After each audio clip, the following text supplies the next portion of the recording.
Hay iglesias en México más viejas que Shakespeare, más viejas que la imprenta, más viejas que cualquier edificio en pie en Estados Unidos, y siguen abiertas. Puedes entrar hoy a cualquiera de ellas, tocar los mismos muros que tocaron los primeros hombres que las construyeron hace 500 años y sentir algo que ninguna pantalla te va a poder dar. Estas son las iglesias más antiguas de México que todavía puedes visitar, y vamos a recorrerlas como las recorrió la historia, empezando por donde empezó todo. La Antigua, Veracruz. Uno de los primeros templos católicos de América continental, quizás el primero en suelo mexicano. Nadie lo sabe con certeza, y esa incertidumbre le añade algo que los edificios con fecha oficial no tienen. Se terminó de construir entre 1523 y 1524 en un pueblo de Veracruz que hoy se llama La Antigua. Es una ermita pequeña, sin pretensiones, levantada por orden de Hernán Cortés junto al río que lleva su nombre. Las paredes están cubiertas de raíces de árboles que llevan siglos trepando por la piedra hasta fundirse con ella. Nadie las quitó, nadie las va a quitar. Son parte de la iglesia tanto como los ladrillos. Los lugareños dicen que las raíces son lo que la mantiene en pie. Cuando llegas ahí no sientes grandeza, sientes antigüedad pura. 500 años de silencio acumulado en un cuarto de piedra al que casi nadie visita. No hay taquilla, no hay guía de audio, no hay tienda de recuerdos. Solo la ermita, el río y los árboles que se la están comiendo despacio. En 1524, 12 frailes franciscanos llegaron a la Nueva España con la misión de convertir a un continente entero. Los llamaron los 12 apóstoles. Se repartieron en 4 puntos estratégicos y uno de ellos fue Huejotzingo.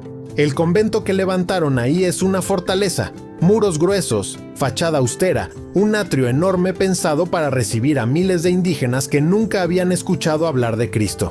Lo construyeron manos indígenas sobre tierra indígena con piedras que probablemente venían de estructuras prehispánicas destruidas.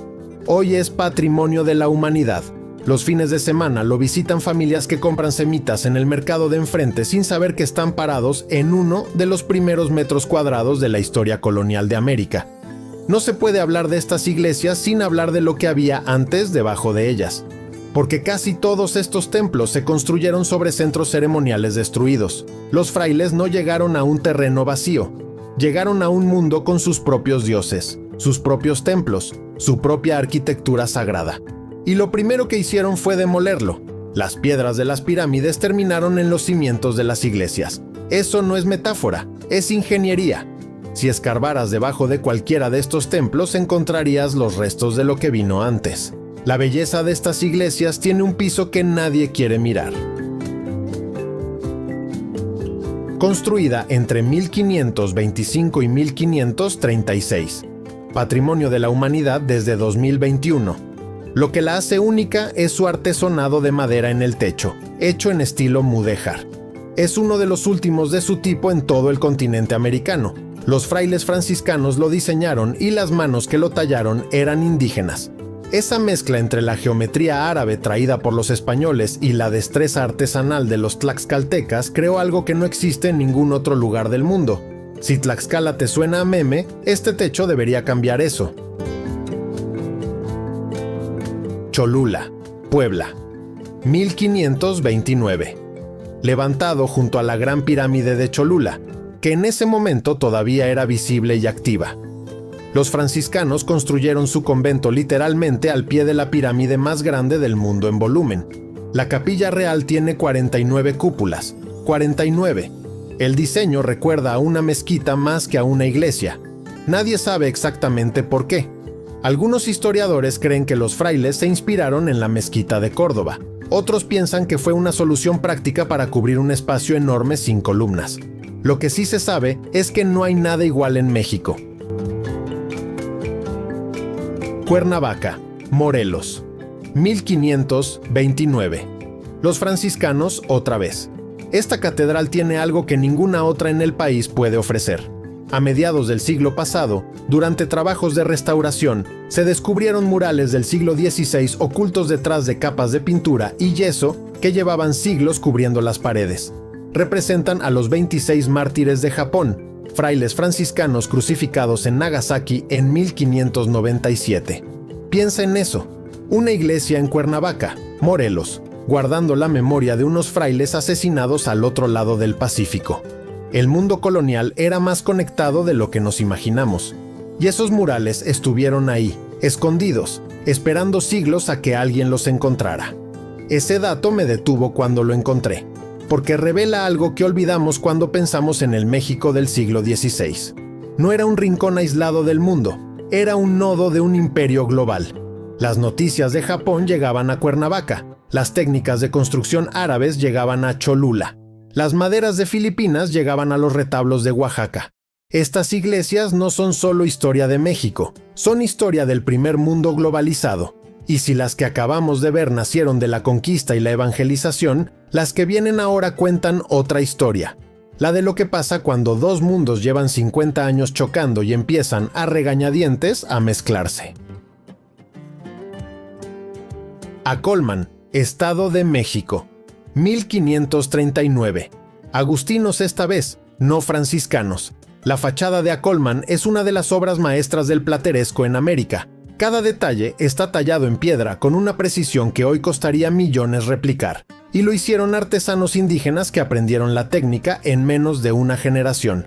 Piensa en eso, en 20 años pasaron de tallar relieves en pirámides a tallar santos y ángeles en portadas europeas. La velocidad de esa adaptación no tiene paralelo. Tlatelolco, Ciudad de México, 1536.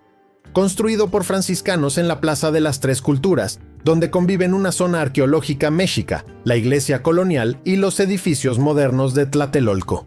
Es el único lugar en Ciudad de México donde puedes ver tres épocas de la historia de pie al mismo tiempo y a menos de 100 metros una de otra. Aquí también funcionó el Colegio de la Santa Cruz, donde los frailes enseñaron latín, filosofía y retórica a jóvenes nobles indígenas. En 1968, la plaza fue escenario de la masacre de estudiantes del 2 de octubre. La iglesia lo vio todo, 500 años viendo pasar la historia de este país desde la misma esquina, y todavía está ahí, con la puerta abierta. Ciudad de México. La primera piedra se colocó en 1524 sobre los restos del Templo Mayor de Tenochtitlán. La construcción definitiva comenzó en 1573 y tardó más de 200 años en terminarse. Pasaron por ella el Renacimiento, el Barroco y el Neoclásico, y los tres estilos quedaron pegados a sus paredes. Es la catedral más grande de América Latina.